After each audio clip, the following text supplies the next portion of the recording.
Nagsimula ang kwento sa isang matandang lalaki na nakapilya habang tumutugtog siya ng plota. Sinabi niya na ang bundok sa rehiyong ito ay kilala sa paglamon sa sino mang maglakas loob na pumasok. Ngunit sa kabila ng babalang iyon, 5 magigiting na mga ngaso sa pangunguna ni Kenan ang nagpasya na huwag pansinin ang bawal. Ganap na armado, pumunta sila sa kagubatan kung saan natatakpan ng makapal na fog ang lahat ng nasa paligid nila. Hindi nagtagal pagkatapos nilang pumasok, naramdaman ni Bang, isa sa mga ngaso, ang isang malaking bagay sa malapit at tama siya. Isang napakalaking Chinese rat snake ang biglang sumulpat at umatake. Mabilis na gumamit si Sao Wo ng isang lubid mula sa itaas upang pigilan siya, at ibinaba ito ni Hitang, ang mamamana. Gamit ang perpektong putok, nahulog ang higanteng ahas, ngunit hindi nagtatagal ang kanilang kaganhawahan lumilitaw ang isa pang ahas, mas agresibo. Isa-isang naglalaho ang mga miyembro ng koponan, sinaktan ng walang pagkakataong lumaban. Pati si Guanzhen na bihasa sa staff ay natalo. Sa huli, si Senan na lang ang natitirang nakatayo. Kinabukasan, nagbago ang eksena. Isang maliit na pamilya ang naghahanda ng snake soup sa kanilang kusina. Ngunit sa lalong madaling panahon na pagtanto nila na ang kanilang tahanan ay tinatakot ng isang nakakatakot na ahas. Upang harapin ito, tinawag nila ang 2 kilalang tamers ng ahas, si Hoso at ang kanyang katulong na si Xiao. Matapos suriin ang bahay, natuklasan ni Hoso ang dahilan. Nasira ng pamilya ang 3 sagradong tabos. Pinatay nila ang isang inang ahas na nagpoprotekta sa kanyang mga itlog, isang napakatandang ahas na nakapatong sa isang libingan, at isang batang ahas na kasisilang pa lamang. Inamin nila na ginawa nila ito dahil natukso sila sa malaking bayad na iniaalok ng isang collector. Habang sinusuri ni Hoso ang isa sa mga silid, lumitaw ang pinakamalaking Chinese ratnake at halos atakihin ang asawa at sanggol ng mga ngaso. Pananatilang kalmado, sinabihan ni Hoso si Xiao na buksan ang hola na hawak ang kanilang mga nahuli na ahas. Ang paningin at pabango ng sarili nitong uri ay nagiging sanhi ng pag-urong at pag-alis ng higanteng ahas. Pagkatapos ng trabaho, ipinaliwanag ni Xiao na matagal na ang nakalipas, ang mga taga-nayon ay kilalang mga ngaso ng ahas. Madalas silang nag-aani ng apdo ng ahas para makalikha ng gamot na nagpreserbo ng kabataan. Dahil sa kasakiman na iyon, ang nayon ay sinasabing sinumpa ng kalikasan. Pagdating nila sa pasukan ng nayon, ibinahagi ni Hoso ang bayad para sa kanilang trabaho. Ibinigay niya kay Xiao ang mas malaking bahagi, alam na baon sa utang si Xiao. Nag-iiwan din siya ng kaunting halaga para sa nakapikit na matandang natutulog sa guard post. Hindi nagtagal, bumalik si Kenan, dala ang mga bangkay ng 5 mga ngaso na namatay sa kagubatan noong nakaraang gabi. Nang madulas ang isa sa mga lalaking may dalang stretcher, si Hoso ay likas na humakbang pasulong upang tumulong. Sinubukan ni Xiao na babalaan siya na huwag makisali, ngunit huli na ang lahat. Lumapit si Senan sa kanila, tinutukan ng baril si Xiao, at hinamon siya sa isang nakamamatay na laro ng paghula, ngunit kalmadong kinuha ni Hoso ang baril at itinutok ito sa sarili niyang ulo sa halip. Kumpiyansa niyang sinabi na walang laman ang baril. Hinihila niya ang gatilyo, walang putok ng bala. Tinatawanan niya si Senan, tinawag itong parang bata, pagkatapos ay lumakad palayo sa masukal na kagubatan, naiwan si Senan sa katahimikan. Napalitan ng alaala ang eksena. 2 batang kapatid na lalaki ang naglalaro sa kagubatan. Ang nakababata ay nakahanap ng isang nasugatan na maliit na batang babae at sinubukan itong tulungan, ngunit nang walang babala, ang batang babae ay umatake sa kanya sa isang marahas at nakakagulat na paraan. Sinubukan siyang ipagtanggol ni Kuya gamit ang maliit na kutsilyo. Gayunpaman, hindi niya mailigtas ang alinman sa mga ito. Ang kakilakilabot na sandaling ito ay ipinahayag na isang alaala mula sa nakaraan ni Hoso, isang trauma na nanatili sa kanya sa loob ng maraming taon. Ito rin ang dahilan kung bakit patuloy siyang lumalaban at kung bakit ayaw niyang sumuko sa paghahanap sa nawawala niyang kapatid. Kinaumagahan, pumunta sina Hoso at Xiao upang makipagkita kay Shenan upang tanggapin ang isang misyon sa ipinagbabawal na kagubatan.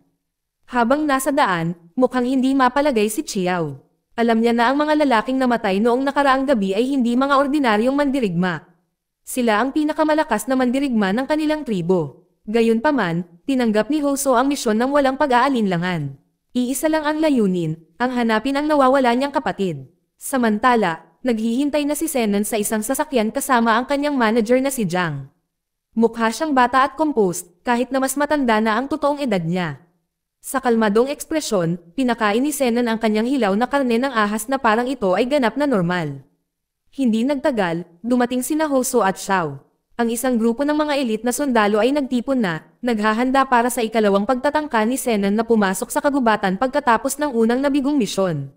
Nang makarating sila sa panimulang punto, nilinaw ni Hoso na wala siya rito para sa pera. Nandito lang siya para hanapin ang kanyang kapatid na nawala sa loob ng kagubatan. Sa gayon, ang grupo ay tumungo sa masukal na ilang, ngunit hindi sila nakakalayo bago nakatagpo ng isang bagay na nakakagambala. Ang ilog sa unahan ay puno ng mga labi ng mga hayop at tao. Binalaan sila ni Hoso na ito ay isang senyales na tumalikod, ngunit si Sio, ang pinuno ng mga espesyal na puwersa, ay tumugon ng may pananakot sa halip na mag-ingat. Mabilis na pumasok si Chiao upang pakalmayan ang sitwasyon na nagpapahintulot sa grupo na magpatuloy. Habang lumalalim ang mga ito, bumibigat ang kapaligiran. Naaamoy ni Hoso ang isang bagay na metal, isang bagay na bulok sa hangin. Nagbabala siya na ang lupa sa paligid nila ay namarkahan na. Sila ay binabantayan, pinaliligiran, ngunit si Wang Shi ay tinalikuran ang babala at dumurapas sa lupa. Hindi nagtagal ay nakarating sila sa isang lugar na puno ng mga lumang lapida. Si Wang Shi, nagambala ay nahulog sa isa sa mga bukas na libingan kung saan 12-12 ng mga ahas ang nakapulupot sa loob. Pakang, siya ay naghanda upang barilin ang mga ito. Pinigilan siya ni Hoso, na nagsasabing ito ay isang libingan na bawal. Ngunit inihagis ni Shio ang isang molotov sa libingan, sinunog ang bawat ahas sa loob. Dumidilim agad ang langit, dumadagandong ang kulog sa kagubatan at naging marahas ang hangin. Sa sandaling iyon, nakita ng tracking device ni Senson ang paggalaw ng isang bagay na napakalaking bagay, at sigurado, isang napakalaking Chinese ratnake ang lumabas mula sa fog at sumusugod sa kanila. Putok ng baril mula sa bawat direksyon hanggang sa tuluyang bumagsak ang nilalang. Matapos matalo ang nilalang, muling tumahimik ang kagubatan. Nagpa siya si Hoso na magpatuloy ng mag-isa, umaasang makahanap ng clue na maaaring hindi nakuha ng iba. Naglalakad siya sa makapal na ulap hanggang sa makarating siya sa isang maliit na lawa. Doon niya nakita ang isang misteryosong babae na naliligo sa tubig.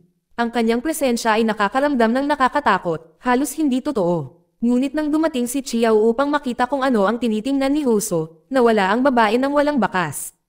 Ipinagpatuloy ng grupo ang kanilang paglalakbay. Di nagtagal, isang kakaibang tunog ang umalangaw mula sa kaloob-looban ng kagubatan na naglalagay sa lahat sa mataas na alerto. Natarante si Zenon at pinaputok ang kanyang sandata patungo sa Western Triine, ngunit ang tunay na banta ay nagmumula sa kabilang direksyon. Isang babaeng ahas na may katawan ng isang ahas at ang pangitaas na anyo ng isang tao ay sumabog mula sa fog at umatake sa hindi kapani-pani walang bilis. Isa-isang bumagsak ang mga sundalo. Si Zenon ay kinaladkad palayo, ngunit si Hoso ay nagmamadaling pumasok at nailigtas siya. Nang ibaling ng nilalang ang kanyang galit kay Hoso, magaling niyang ikinabot ang isang lubid sa kanya at pinigilan siya. Sa sandaling hindi na siya makakilos. Humakbang pasulong si Zenon at itinutok ang isang punyal sa kanyang balikat na nagpapahina sa kanya ng sapat upang mahuli siya sa loob ng isang hola. Inihatid nila ang babaeng ahas sa isang truck sa pamamagitan ng ulan.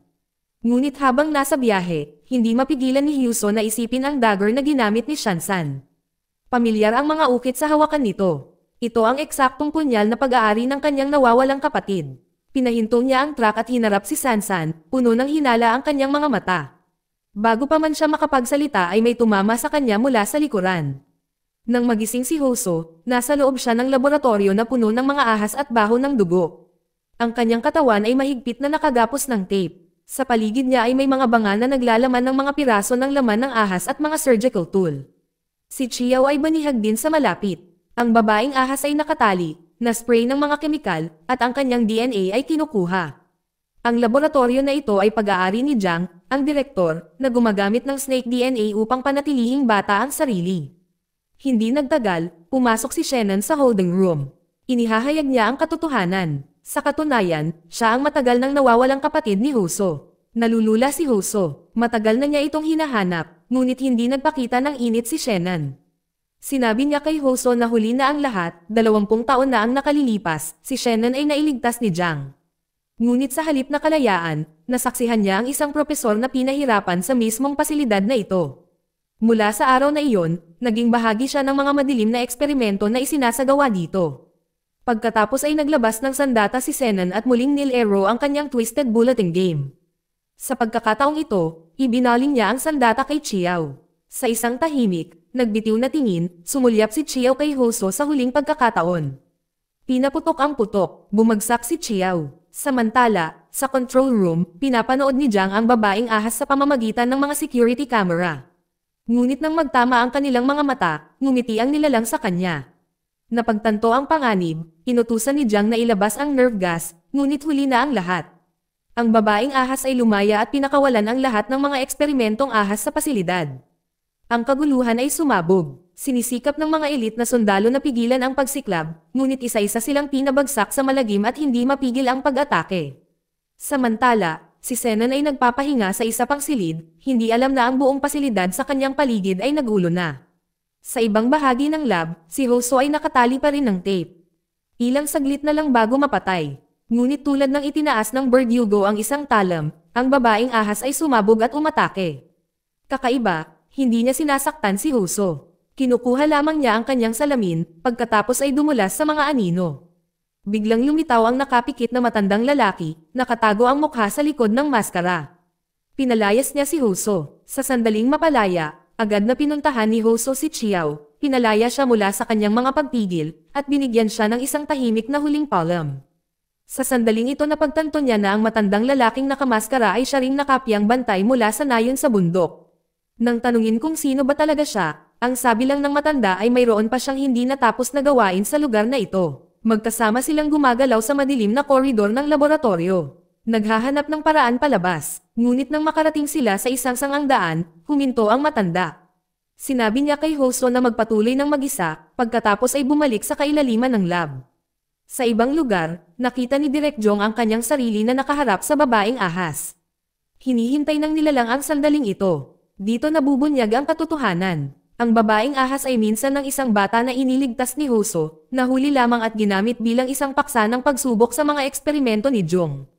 Siya ay binago ng paisa-isa sa napakalaking anyo na ito. Ngayon ay napapaligiran ng mismong mga nilalang na nakikibahagi sa kanyang sakit, si Jiang ang nagdurusa.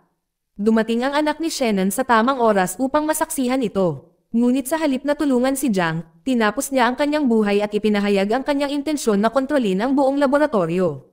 Nang dumating ang mga espesyal na puwersa, nagsisinungaling siya. Sinisisi ang lahat sa babaeng ahas. At inutusan silang tugisin siya. Sa sandaling umalis sila, bumalik ang babaeng ahas, papalapit kay Chenan. Ngunit nagtakda na siya ng isang bitag, na nag-activate ng isang nakuryenteng containment cell na nakakulong sa kanya sa loob. Habang naghahanda si Zenon na tapusin siya, humakbang ang nakapiyang matanda sa harap niya at binaril. Bago muling makapaputok si Zenon, dumating si Hoso at sa wakas ay nagharap ang magkapatid. Nag-aaway sila sa isang desperadong labanan na pinalakas ng pagtataksil, kalungkutan, at lahat ng hindi nasabi. Sa panahon ng pakikibaka, ang matanda, na ngayon ay namamatay, ay nagsimulang tumugtog ng kanyang plote sa huling pagkakataon. Ang tunog ay gumising sa isang alaala sa babaeng ahas. Ang matanda ay ang kanyang ama. Noong unang panahon, siya ay isang propesor sa mismong lab na ito, at sinubukan niyang iligtas ang kanyang anak na babae mula sa mga eksperimento ni Jiang, ngunit nabigo. Ang kanyang kalungkutan ay nagiging galit. Sa kanyang buong lakas, binasag niya ang nakuryenteng hola at inilunsad ang sarili sa laban. Umikot siya sa paligid ni Zenon, binuhat siya at pinabagsak niya ito sa sarili niyang punyal. Namatay si Zenon sa mismong talom na dati niyang dala. Lumapit ang babaeng ahas sa katawan ng kanyang ama. Matagal siyang tahimik doon. Pagkatapos ay naglakad siya patungo kay Hoso. Ibinulong niya ang isang bagay na siya lang ang nakakarinig at tumalikod para umalis sa lab. Paglabas niya, ang mga espesyal na puwersa ay nakatayo lang sa tabi na nanonood. Wala sa kanila ang nang-ahas na pigilan siya. Makalipas ang ilang sandali, mag-isang naglalakad si Hoso sa kagubatan, sinusundan ang kanyang landas. Parang pinag-ugnay silang dalawa nang hindi masabi, patuloy siyang gumagalaw ng mas malalim sa mga puno. Dito nagtatapos ang kwento. Salamat sa panonood kaibigan.